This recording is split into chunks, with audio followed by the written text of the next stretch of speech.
Hey everyone, this is Freak, playing a little bit more Shadowverse. Once again, I'm going to make this announcement at the beginning of the video instead of in the description. Eternity 5 planned for November, and Labyrinth of Toho 2 cancelled. Now on to Shadowverse. Today I'm going to be featuring a combo control deck that features our best friend, my triple animated roaches, because I have triple animated roaches. And this deck is just like my shiny deck. It's kind of like Wallet. But it's not really, doesn't matter. My Hyperia deck is still doing okay. It's not doing as good as it was the first few days when aggro was just good. A lot of people have finally backed down from using decks like D-Shift, so it's nice. The meta is still in complete and total flux. I'm going to quickly go over this deck, and we're also going to do a Shadowcraft deck afterwards. I'm going to show you replays, because that will be faster, and we'll kind of just go over it there. It also helps me be more active in the commentary. Anyways. So the theme of this deck is you roach people in the face. You have 11 bounce effects between 3 dungeon crawls, 3 airbounds, and 3 nature's guidances, as well as 2 ancient elves. The idea is you draw a lot of cards with this card. Whenever you use nature's guidance on this, you draw 2 cards. And like you put spring green back in your hand, and it's just like disgusting. And no, but like this card is a major, like it gets you through your deck. And when you run out of need to bounce it, you just let it die. Also, the attack buff is actually pretty good, so this card's nice. Dungeon Crawl's nice. It's a 2-mana 2/2, just like you expect. This deck does run 5 2-play point 2/2, so that's technically 5 2-drops. Roaches are combo pieces. Sylvan Justice is removal, technically. You can play this on 2 if you're going second, but it's rough. Also, I always say this, but I always think that 0 Sylvan Justice is not enough, but 3 is always too many.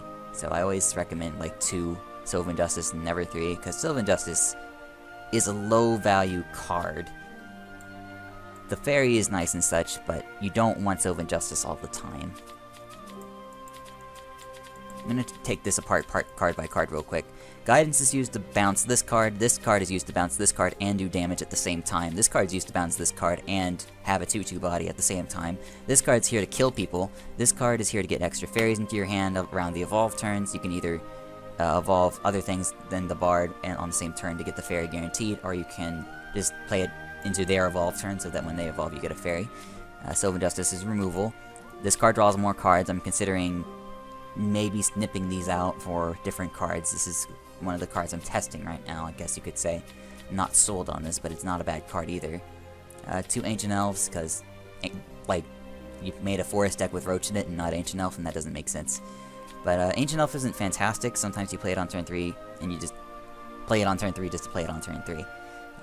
Ancient Elf isn't a card that's really reliable in this deck. It's more just here as because it has this keyword, and because it can be big sometimes. Also because it bounces Roach. So yeah, card is questionably good in this deck.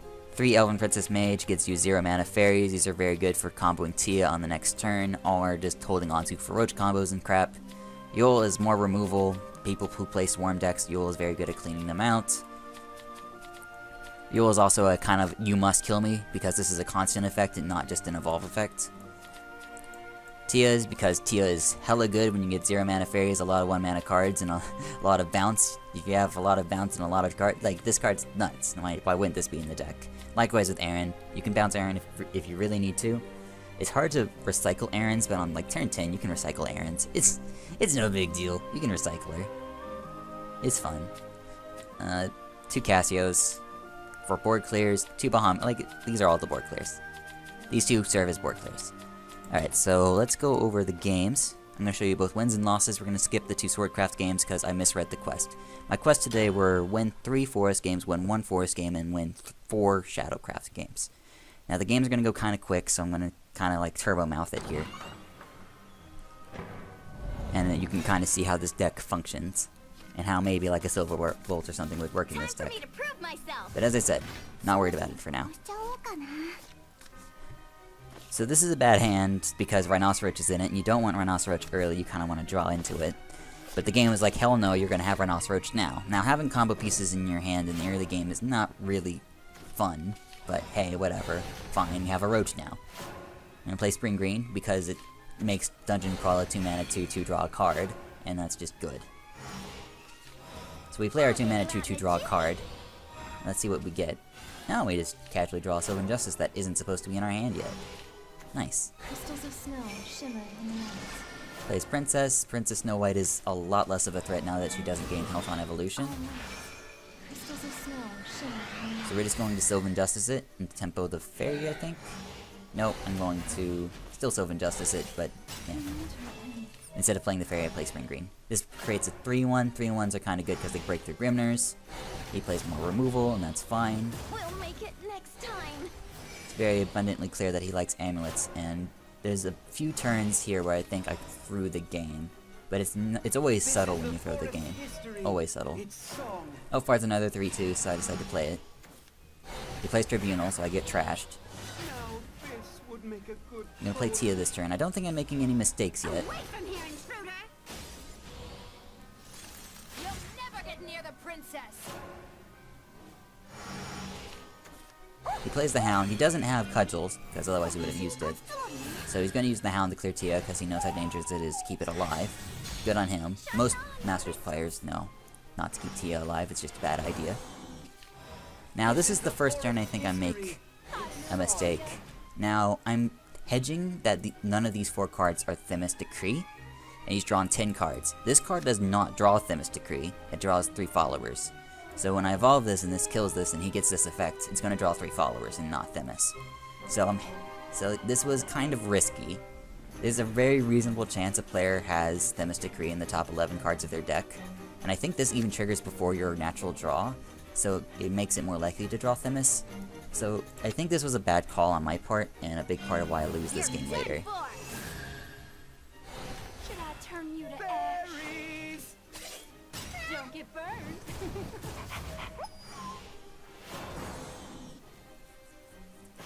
Okay, yeah, it does draw the... Okay, it does draw the 3 followers first, and then he got another card from another source that he didn't quite catch. Oh, this... Yeah, he drew 2 more cards. So yeah, hedging that he didn't have Themis was a bad idea.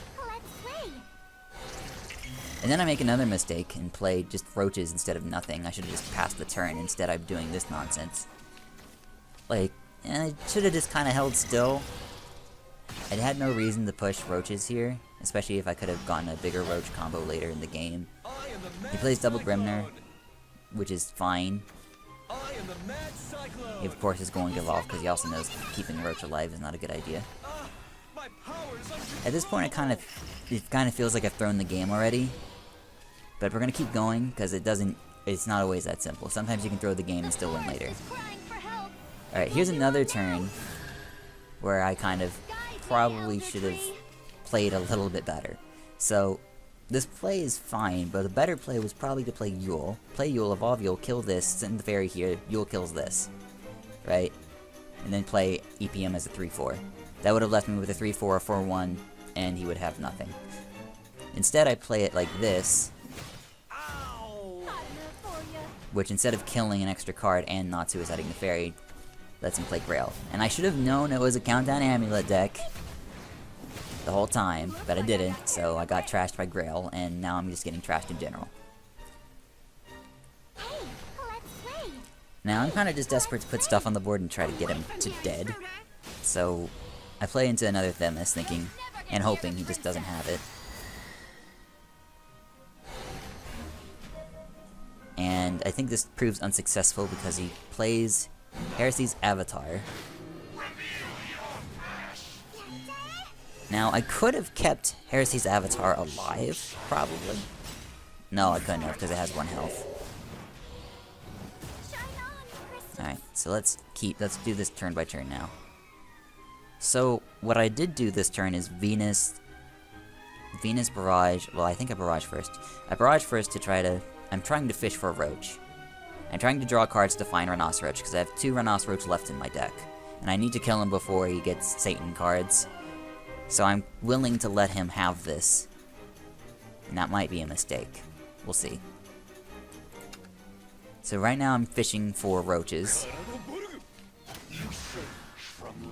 Instead I draw Sylvan Justice, the most useless card in the deck. This is why we only run 2 Sylvan Justice. And so it doesn't brick our draws that often. We set him to 6. We're gonna draw a few cards. It draws me my second Venus. And maybe, like, this is another card I need to reconsider. But for now, it's fine. He plays this, he goes here. He scriptures this. I'm sad. Alright. Then he plays Tribunal. It automatically activates because cards. He probably could have gotten away with playing that first. Actually, he could have just killed a fairy and then played Tribunal. So he messed up. Alright. There's a reason I was forced to play Bahamut this turn. Is because Azeroth's Reckoning is a card in the game. And he got it. So when Grail dies, it puts 4 cards in your hand. If I wanted to win this, I needed him to get Servant Silent Dis, but instead he got Servant Silent Azeroth's Reckoning, which means any card that is alive on his board kills me in return. And that's kind of not bueno, and by not bueno I mean really not bueno. So I have to nuke the board to prevent myself from losing to Azeroth's Reckoning. And then Themis is Bahamut, which is expected. Plays Beast Call. Hits me in the face. Now obviously I have to clear this board, or otherwise I lose. Top deck Bahamut, clear his board again. Now obviously I lost this game, but if there was a point where I could win it, it would be here. Crystals of snow. So I'm continuing to make Azeroth's Reckoning pointless. But now it's like, do or die. I have to be able to clear at least one follower, or find Roach in my deck. So I have 2 win conditions. I can find a way to kill this, or I can find a way to find a Roach in my deck. So now hence begins the fishing for roaches. This one's for you. So we're fishing for roaches pretty hard. We drew a bunch of cards. We're still drawing cards. Roach was not lethal at that point.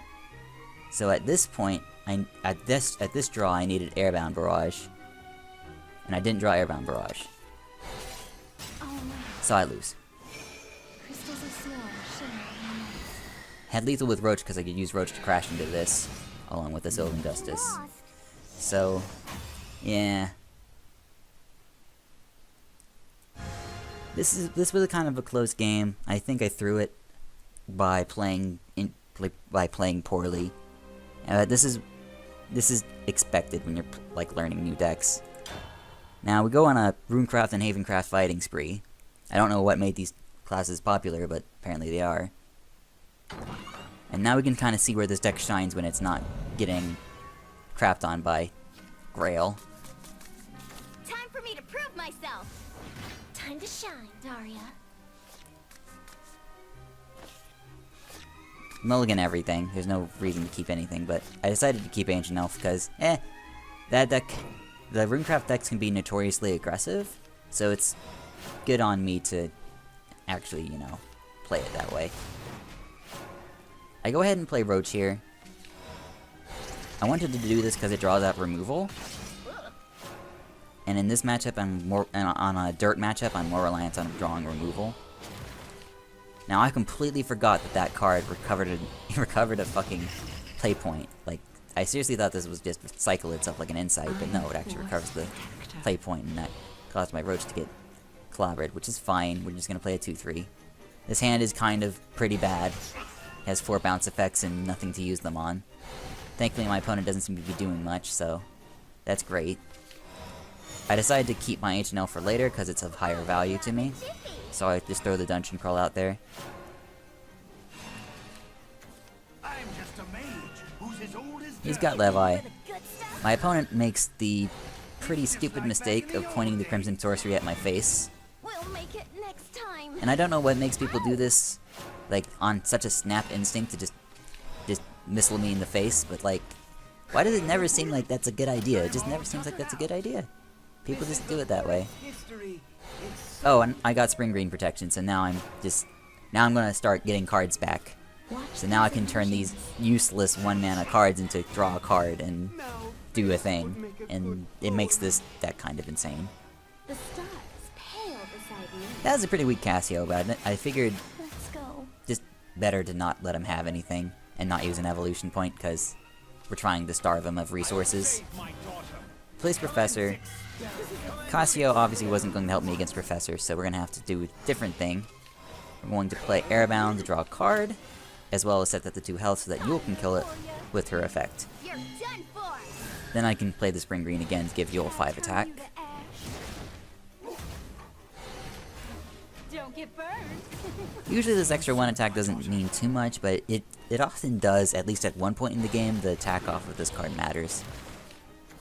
I'm just a mage who's as old as So if he had held on to his Crimson Sorcery from a long time ago, this would not have been even remotely a problem, but now he has to spend that Crimson Sorcery instead. Which is why I pity the fool who just points their burn at face. I topped that Crystalia Aaron. I don't think there's a question of that Aaron is the best play here. The 6/8 Rush Ward. Kill the 2/1 to stop him from getting any more resources. He has a Scorpius in his hand, so it's not like he can't kill this. Killing this would be very easy. But instead of evolving Scorpius into it, he does this? And I'm not quite sure why he does this.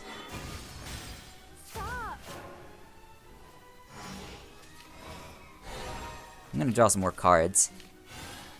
Hold on. Did I just miss Roach Lethal? I don't think I did, but I'm gonna check. Let's see.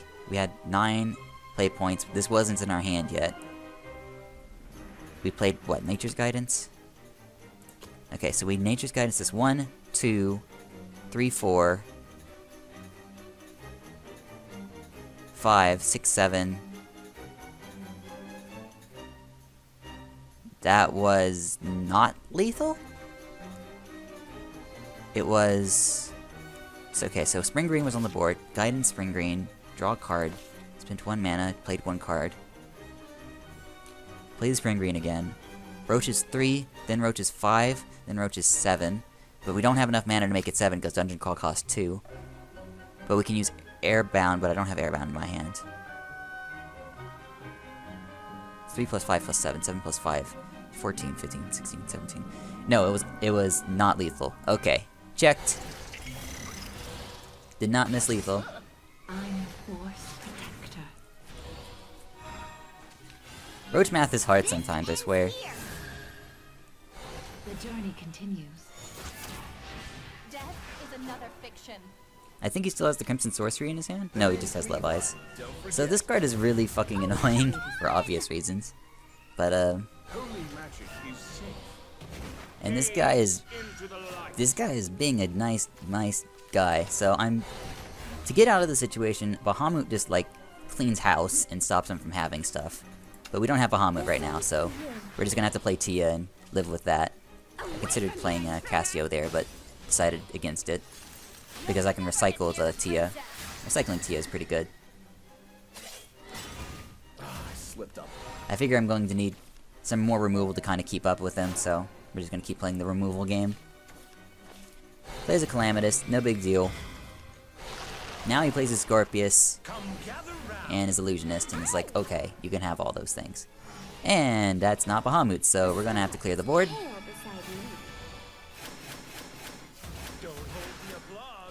We have no reason to not clean him out of his sigils. So we're just going to clean him out of his sigils. I'm also going to bounce Cassio back. So this guy now has seen the point of my deck, is that I recycle my good stuff and win the game off of that. I don't need to draw any more cards. He's gaining a lot of health, but it doesn't really help him. Also, he should have played this first. We'll make it next time. Ow! And we just have it... no, we just top deck Bahamut. Now he doesn't have any sigils to play with, and he has a 13/13 to deal with. He needs, like, exactly an Earth Sigil and Taboo, but he does not have Taboo, so he has to work with this instead. Gonna point Burn at face, because that's what he does, apparently. And I'm like, okay, I'm sick and tired of you pointing your burn at my face, so I'm gonna play Aaron now. I'm also gonna play Roach, so I can hit you in the face for 13, have fun. It won't be long now. And now we're looking pretty pretty. My sight. The game just kind of closes itself from there. He can't deal 9 damage in 1 turn. And he can't overwhelm Bahamut. So, or I guess he can. Because I think he gets Calamitous? No, even if he gets Calamitous, it doesn't help him. Oh, he gets that card, but that also doesn't really help him. Okay, sure. So, I'll like to have this one. yeah. Bahamut kind of ruins Dirt's dream of being Dirt. When you reach turn 10, you're just like, oh, that's a nice pile of dirt you got, blow it all up. And that's fun. Next game is with Havencraft again, so we get a rematch against Haven. This is a different Haven type archetype, though. One that is much more favored for me than the Grail archetype, which aims to actually win with Satan cards. Is fighting and This was an all you know? Elena Haven? You always keep Airbound Barrage because it's the most OP card in the deck. It's also the most OP card they released in the set, probably. Just more bounce tools, why not? So we're ready to start cycling through Spring Green, because we have Spring Green and we have bounces. So it's time to start cycling through our deck and getting to our cards. We very, very nicely picked up the... This is where I think Pure Hearted is good. On turn 3, you play it when this is on the board, it has 2 attacks, so it's reasonable. Not to say that Pure Hearted is the best, but eh. So one quirky thing about the Haven matchups, they can deny barrages on Spring Green if they just don't play followers. Which is annoying, because this is what this guy is doing. So that's irritating. You're done for. I decided to create a 4-5 here. Guide me, Elder Tree. You can easily clear it with Let's play. Evil Deeds, but I'm not mega worried about it. I decided that board presence is a little bit more important in this matchup. Because Elena. Your evil deeds end. Alright, so You're done for. this guy is not very bright. I see your weakness. I shouldn't have to tell you why that's a mistake. This draws me a card, so I'm going to go to 9 cards. He could have just swung this here, banished it here, attacked there, made me force my draw my card, and then I'd burn a card. And he'd also have taken less damage, excuse me, and he would have also taken less damage on his cudgel by hitting it with a 2-2 against a 2-2 instead of a 5-5. So you know, little things that kind of really matter. I don't think the opponent had his head screwed on straight that moment. I'm Force Protector. And I decided to just generate a giant beater. This should draw out any Banish or Tribunal. And to better myself against Tribunal, I play a Fairy. Let's play. Just make Tribunal pretty bad. So he has the Scripture in his hand. Sadness. Let me show you. He has a Prison Priestess in his hand too. Okay, fine, you can do that. Hey, let's play. These turns get more and more complicated as I draw more and more cards. But it's very important that I played the Fairy before the Airbound Barrage, because when you return this to your hand, it replaces Airbound Barrage, so if you have 9 cards in your hand, you just burn the card you draw instead of Spring Green. Yeah, it's just, you have to play carefully. You have to kind of put thought into how you play. Which should apply for anything, but I had to play one of my 3-4s there. Or rather, this was my only 3-4, so it was my only choice. He finally gets Elena to trigger one time on a pretty wide board. Like I got carried away. And he uses removal, which is okay. We're just going to quickly clear the board with Crystalia Tia. I wanted to wait another turn to play Crystalia Tia, because then I could bounce it. But this way I just kind of clean the board immediately and don't have to worry about Elena getting too out of control. Because Elena loves to go out of control. Loves to go out of control. I'm very happy that it landed here and not on the Tia, because Tia is very vulnerable. This fish is... that card is really good to get off of this effect. Teach me pure love. So it heals herself, and then it buffs like... This is ridiculous. But he did not kill Tia, so... we're gonna make him pay for it. But why? No! Now I could have just used the Tia already in my hand, From here, intruder. but it's more fun to recycle her, so that your opponent doesn't know you have 2 of them. Was I helpful to you? And now we have a 7-4 that can't be banished by Scripture and the like. But now he plays as Themis. Well, I still have a crap ton of cards in my hand, so we're not going anywhere. You're an intruder. I decided to just chill this turn and get an evolution point. Hey, let's I think that's fine. Also, once again, very lucky on the attack buff, hitting the 2-1 and that ping missing the fairy. Alright, so he has Heaven Rebukes You, so we're on a clock in quotation marks. So my plan is to just play a crap ton of stuff and watch him die. Won't be long now. I'm so sparkly. Stop! I'll get you out in a jiffy. I should have kept Dungeon Crawl in my hand to have lethal with Rhinoceros on the next turn. But I think we just drew lethal with Ancient Elf, so it's fine. Stop! Lost in wayward ones. He heals himself, doesn't really help him. He banishes this when he shouldn't have, again. Should have banished this and boots that. Like, why leave my 1-2? Like, my 1-2 did not need to die, and I have lethal. This So, ends here. pretty easy lethal too. I think this is the way. Now, I'm being a little flashy here. I didn't mean to mess it up this way, but because of the way I play this, I accidentally burned this roach with Ancient Elf. I'm your force. But he concedes anyway. So, woo. Hey, let's play. I have lost. Yeah, Roach makes Havencraft players cry. If he had Bahamut, yeah, he wouldn't run Bahamut. Elena doesn't run Bahamut because they run Elena. They don't want to destroy your own Elena, that doesn't make sense. So, there was no way, except for like Themis. And I think he already played 2 Themis, so. Yeah. Pretty easy games. I swear the Shadowcraft games after this will be faster. But these control games take some time sometimes. Runecraft again. Sometimes I have a hard time differentiating between Rune and Shadow. But this was a pretty good hand. So we got it. Usually just keeping Spring Green. Always keep Spring Green. Airbound Barrage is also a pretty good keep because it's 1 mana, do 3 damage. So this is a pretty good situation. He's gonna tempo out some spells and be kinda nasty. We're gonna say screw your golem and kill it before it does anything, because that's how we roll. Also, because Airbound Barrage will draw a card for us, which is Mito. I'm just a mage who's as old as dirt. But they mentioned that the fact that this card just draws cards is so good. This one's for you. I decided to take it easy this turn and keep Levi alive, because there's... I mean, I get a 2-2 out of this. Now's a good time to not use tempo. Uses this, he completely ignores my follower, and goes face. I don't know why they're so condemned on not controlling the board. But okay, punishing time. Kill that. Draw Roach. Play Sylvan. I'm all tuckered out. Kill that. Play this again, have a 3-2. Now I'm like ahead and have 3 evolution points. He red hots this, I draw another card. Whippy Doodah, I love cards. Plays another Scrap Iron, and he passes. Like, his turns are so mediocre, it's kind of, like, amusing in a way. I played the very first not overdraw, I already gave that lesson. You're done. And I'm just going to punch him in the face with the...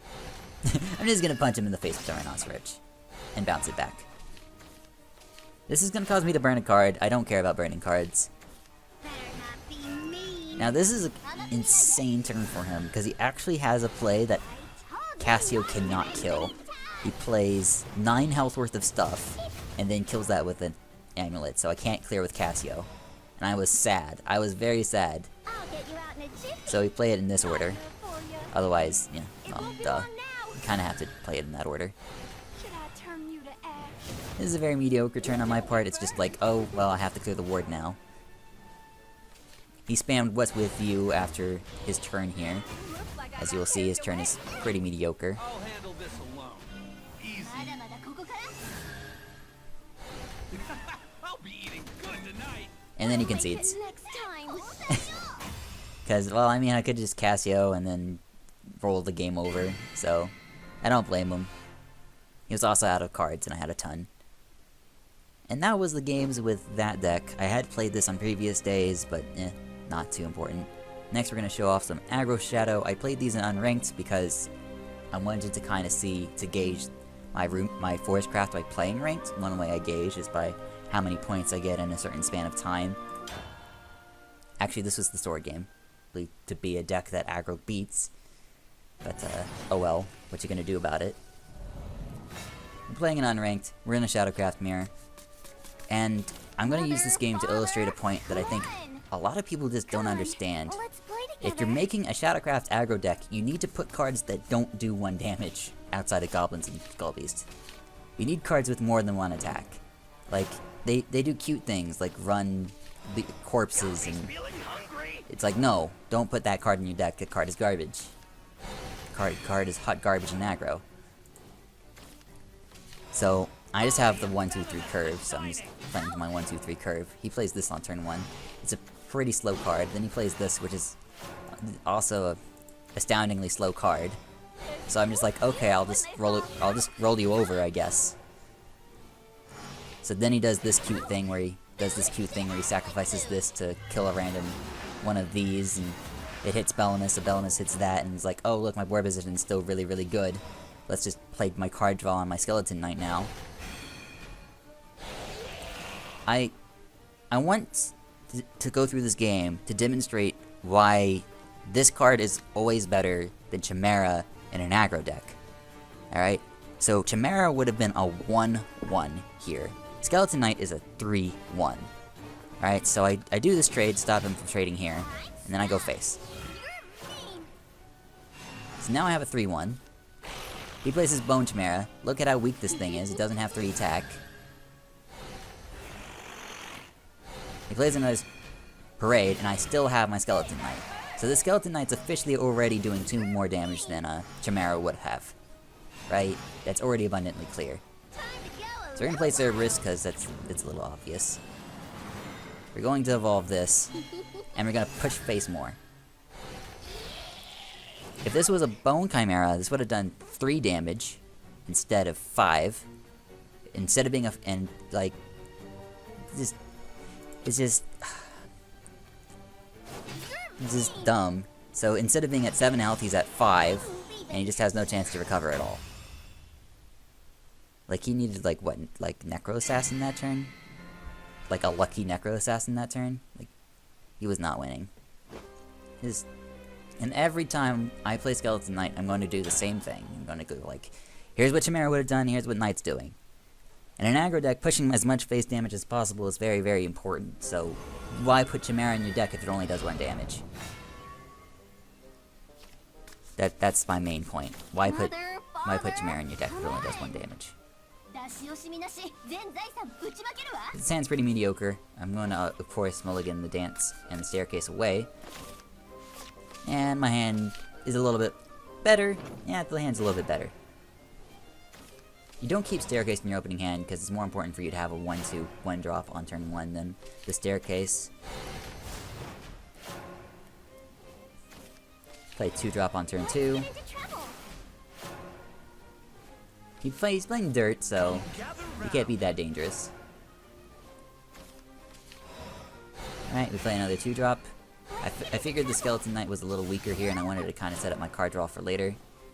Bone Chimera wouldn't have helped either, so kind of a win-win for me. Actually, Bone Chimera would be worse because it wouldn't kill the Illusionist.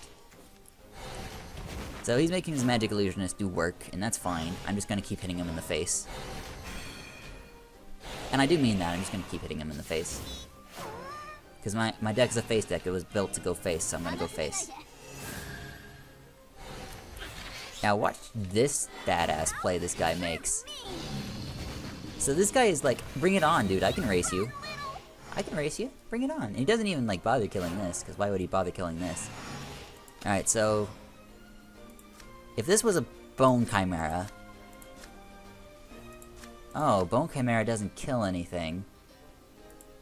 Oh. Maybe, just maybe, Skeleton Knight's a better card. Maybe.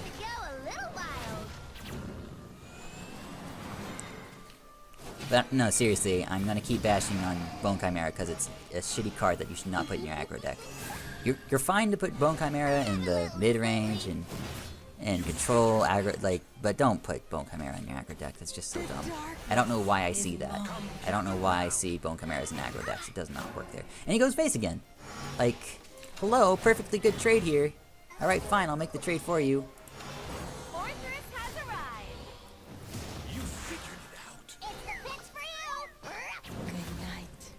And faces the place. So I just turned the tables and have a 5-1 and a 1-2. Just gonna make him feel bad.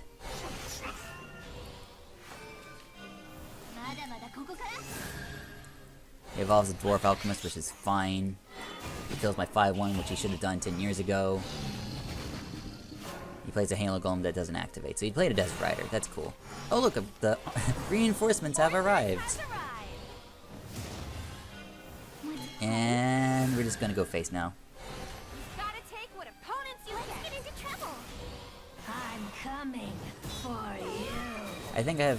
I don't have guaranteed lethal. He can kind of blow me out with Levi, which I think is exactly what he does actually. The name's Levi, don't forget. Levi, yeah. Alright, so that's it. Inconvenient. I don't have 9 play points to play Cerberus into Orthrus. So, however, we did just draw a shit ton of cards. So, let's take a moment here. I play that. But yes, the play should be pretty obvious, but like, holy mother of God. The aggro does not stop. I slipped up. I am Feminist the Shining. So he needs another Levi. The name's Levi. Alright, bud, you don't have infinite amount of those, so we're just going to we're just gonna use Zombie Party now.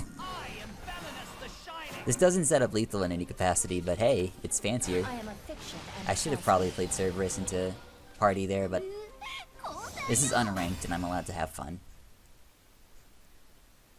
Plus this is more demoralizing to lose to because people know Zombie Party's a busted ass card.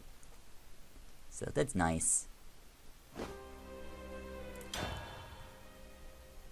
Another Bloodcraft game. Well, actually the first one, never mind.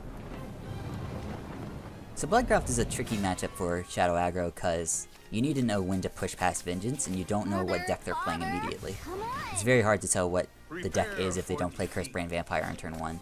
Because there's a new card, Jorjor as it's covenantly called, that relies on self-damaging effects, which of course self-damaging effects it sounds pretty good when I'm the aggro deck. Unfortunately I kinda got a cruddy opening hand. At least we have 1-drop, 2-drop. But turn 3, 4, and 5 are looking kinda sketchy if he doesn't play cards. Oh look, he played cards! Okay, so Urius is usually a signaler for aggro. So I'm starting to treat the match as an aggro match now. He plays Bite, which is aggro kinda, so it's like, okay, fine. I decided to take the trades here, rather than leaving Bite alive. No reason to keep Bite alive after all. Gets my staircase closer to proccing too, which is nice. He plays Baphomet, he evolves Baphomet. This seemed really weak on my side, because if he was aggro, this doesn't really make sense. He's been kind of playing aggro cards so far, and then suddenly he plays Baphomet into then he Razor Reads my face, which is like, sure, you can Razor Read my face. I spend my mana to deal 2 damage to his face and do nothing. I'm not willing to let go of my Tenacious Ghost just yet. I kind of want to set him up. I do use Dance to Death on Vania. I decided to go ahead and preemptively evolve Tenacious here. This plays around, doesn't really play around anything, does it? Nah. He Demonic Strikes my face, so it's like so much signaling. Alright, we draw a bunch of cards, so it's just time to do as much damage as possible. And by as much damage as possible, I mean take it easy and play 2 Dark Conjurers. Set him to 6.